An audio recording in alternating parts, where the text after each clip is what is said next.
یہ لو میری سنت، یہ لو میرا قرآن، یہ لو میری سنت۔ الحمدللہ وکفا والسلام علی عباده الذین اصطفى، اللهم صل علی سیدنا محمد وعلی آل سیدنا محمد وبارک وسلم۔ جناب نبی کریم صلی اللہ علیہ وسلم کے مبارک بالوں سے تبرک حاصل کرنا۔ صحیح مسلم شریف جلدوم میں ہے، حضرت انس رضی اللہ تعالیٰ عنہ فرماتی ہیں کہ میں نے رسول اکرم صلی اللہ علیہ وسلم کو دیکھا کہ حجام آپ صلی اللہ علیہ وسلم کا سر مبارک مونڈ رہا تھا، یعنی حجۃ الوداع کے موقع پر، اور حضرات صحابہ کرام رضی اللہ تعالی عنہم آپ صلی اللہ علیہ وسلم کو چاروں طرف سے گھیرے ہوئے تھے۔ وہ نہیں چاہتے تھے مگر یہ کہ آپ صلی اللہ علیہ وسلم کے سر مبارک سے جو بال گریں وہ کسی نہ کسی کے ہاتھ ہی میں پڑیں، یعنی گرے نہیں، اور وہ ان کو تبرک کے طور پر اپنے پاس رکھ لیں۔ حضرت عثمان بن عبداللہ رضی اللہ تعالیٰ عنہ فرماتی ہیں کہ حضرت ام سلمہ رضی اللہ تعالیٰ عنہ کے پاس چاندی کی نلکی تھی جس میں نبی اکرم صلی اللہ علیہ وسلم کے بال مبارک تھے۔ جب کوئی بخار زدہ ہو جاتا تو ام سلمہ رضی اللہ تعالیٰ عنہ کے پاس بھیج دیا جاتا، وہ اس بال مبارک کو پانی میں ڈال کر ہلا دیتی، پھر وہ پانی اس کے چہرے پر ڈال دیا جاتا تھا۔ حضرت ام سلمہ رضی اللہ تعالیٰ عنہ نے آپ صلی اللہ علیہ وسلم کے بال مبارک کو چاندی کی ایک نلکی میں رکھا ہوا تھا۔ جب کوئی بیمار ہوتا یا کسی کو نظر وغیرہ لگ جاتی تو اس سے حفاظت کے لیے بال مبارک کا پانی بہت مجرب تھا، چنانچہ ایسے شخص کے لیے نلکی میں پانی ڈال کر ہلا دیا جاتا تھا، اور وہ پانی مریض کو خواہ پلا دیا جاتا یا اس کا چھینٹا مارا جاتا تو اللہ تبارک و تعالیٰ اس سے مریض کو شفایاب فرما دیتے۔ یہ بال مبارک کی برکت تھی۔ اور علامہ عینی رحمۃ اللہ علیہ نے عمدۃ القاری میں بھی لکھا ہے، فرماتی ہیں کہ لوگ اس بال مبارک کے پانی سے برکت حاصل کرتے اور مریض شفایاب ہوتے تھے۔ یعنی حضرت ام سلمہ رضی اللہ تعالی عنہ کے پاس کسی برتن میں پانی بھیج دیا جاتا، وہ بال مبارک اس میں پانی میں ہلا دیتی اور نکال لیتی اور لوگوں کو واپس کر دیتی۔ چنانچہ فرماتی ہیں کہ اس پانی سے سینکڑوں لوگ شفایاب ہوئے، سینکڑوں نظر زدہ بچے کی نظر دور ہوئی۔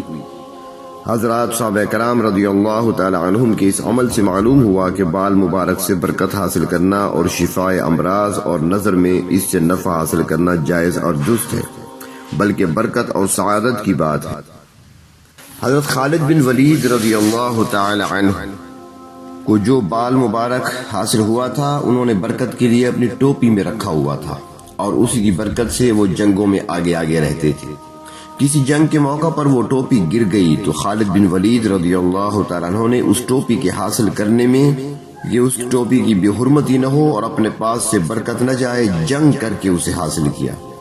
لوگوں نے سمجھا کہ شاید ٹوپی کی وجہ سے پریشان ہے، تو حضرت خالد بن ولید نے فرمایا میرا حملہ ٹوپی کے واسطے نہ تھا بلکہ جناب نبی کریم صلی اللہ علیہ وسلم کے بال مبارک کے واسطے تھا، ایسا نہ ہو کہ اس کی برکت مجھ سے چھن جائے اور مشرکین کے ہاتھوں اس کی بے حرمتی نہ ہو جائے۔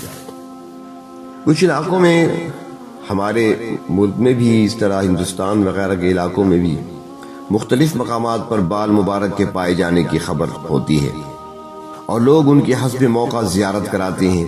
لوگ عقیدتاً اور برکت کے لیے زیارت بھی کرتے ہیں، اور ان میں سے اکثر ایسے ہیں کہ جن کی کوئی معتبر سند نہیں ہے، بس سنی سنائی باتیں ہیں۔ اب چونکہ جناب نبی اکرم صلی اللہ علیہ وسلم نے جب بال مبارک کٹوائے تھے، سر مبارک منڈوایا تھا حجۃ الوداع کے موقع پر، جیسا ابھی پہلے گزر چکا، تو وہ بال مبارک جو تھے صحابہ کرام نے اپنے ہاتھوں میں لیے۔ اب بال جو ہیں وہ ایک دو نہیں بلکہ ہزاروں کی تعداد میں بال مبارک تھے، تو اب وہ کہاں سے کہاں تک پہنچے، کس کس کا پاس پہنچے، چونکہ تعداد بہت زیادہ تھی، تو اس لیے جہاں کہیں بھی اگر بتایا جائے تو نہ انکار کیا جا سکتا ہے کہ ہو سکتا ہے یہاں تک پہنچا ہو، اور نہ ہی بغیر سند کے اقرار کیا جا سکتا ہے، نہ تصدیق کی جا سکتی ہے۔ تاہم ہندوستان میں ضلع مظفر نگر میں حضرت سید شاہ ولی اللہ محدث دہلوی کے خاندان میں بھی بال مبارک پایا جاتا ہے، لیکن جو ان کے ہاں موجود ہے اس کی سند بھی معتبر ہے، باقاعدہ وہ سند موجود ہے کہ یہ بال مبارک کس صحابی سے چلا تھا اور کن کن ہاتھوں سے ہوتا ہوا یہاں تک پہنچا ہے، پوری ترتیب موجود ہے وہاں پر۔ ایک واقعہ نقل کیا گیا ہے بال مبارک کی برکت کا، رونق المجالس میں اور نصحت المجالس میں بھی ہے۔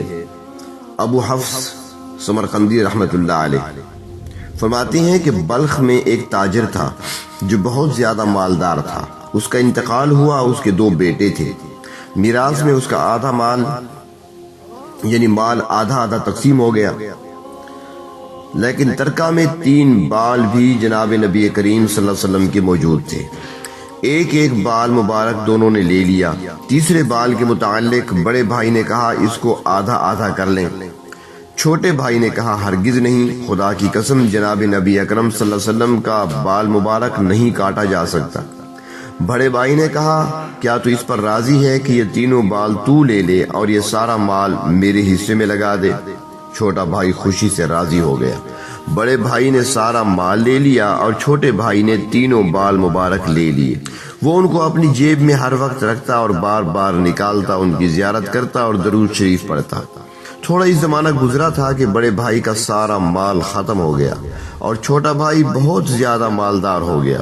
جب اس چھوٹے بھائی کی وفات ہوئی تو صلحاء میں سے بعض نے جناب نبی اکرم صلی اللہ علیہ وسلم کی خواب میں زیارت کی۔ حضور اکرم صلی اللہ علیہ وسلم نے ارشاد فرمایا جس کسی کو کوئی ضرورت ہو اس کی قبر کے پاس بیٹھ کر اللہ تعالی شانہ سے دعا کیا کرے۔ اور نصرت المجالس میں نقل کیا گیا ہے کچھ اتنے اضافے کے ساتھ کہ بڑا بھائی جس نے سارا مال لے لیا تھا بعد میں فقیر ہو گیا، تو اس نے حضور اکرم صلی اللہ علیہ وسلم کی خواب میں زیارت کی تو جناب نبی کریم صلی اللہ علیہ وسلم سے اپنے فقر و فاقہ کی شکایت کی۔ جناب نبی اکرم صلی اللہ علیہ وسلم نے خواب میں ارشاد فرمایا اے محروم، تو نے میرے بالوں میں بے رغبتی کی اور تیرے بھائی نے ان کو لے لیا، اور وہ جب ان کو دیکھتا ہے مجھ پر درود بھیجتا ہے۔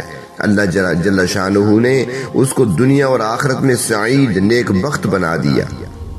جب اس کی آنکھ کھلی تو آ کر چھوٹے بھائی کے خادموں میں داخل ہو گیا۔ یا رب صلی وسلم دائما ابدا علی حبیبک خیر الخلق کلہم۔ یہ لو میری سنت، یہ لو میرا قرآن، یہ لو میری سنت، یہ دکھلائے گی تم کو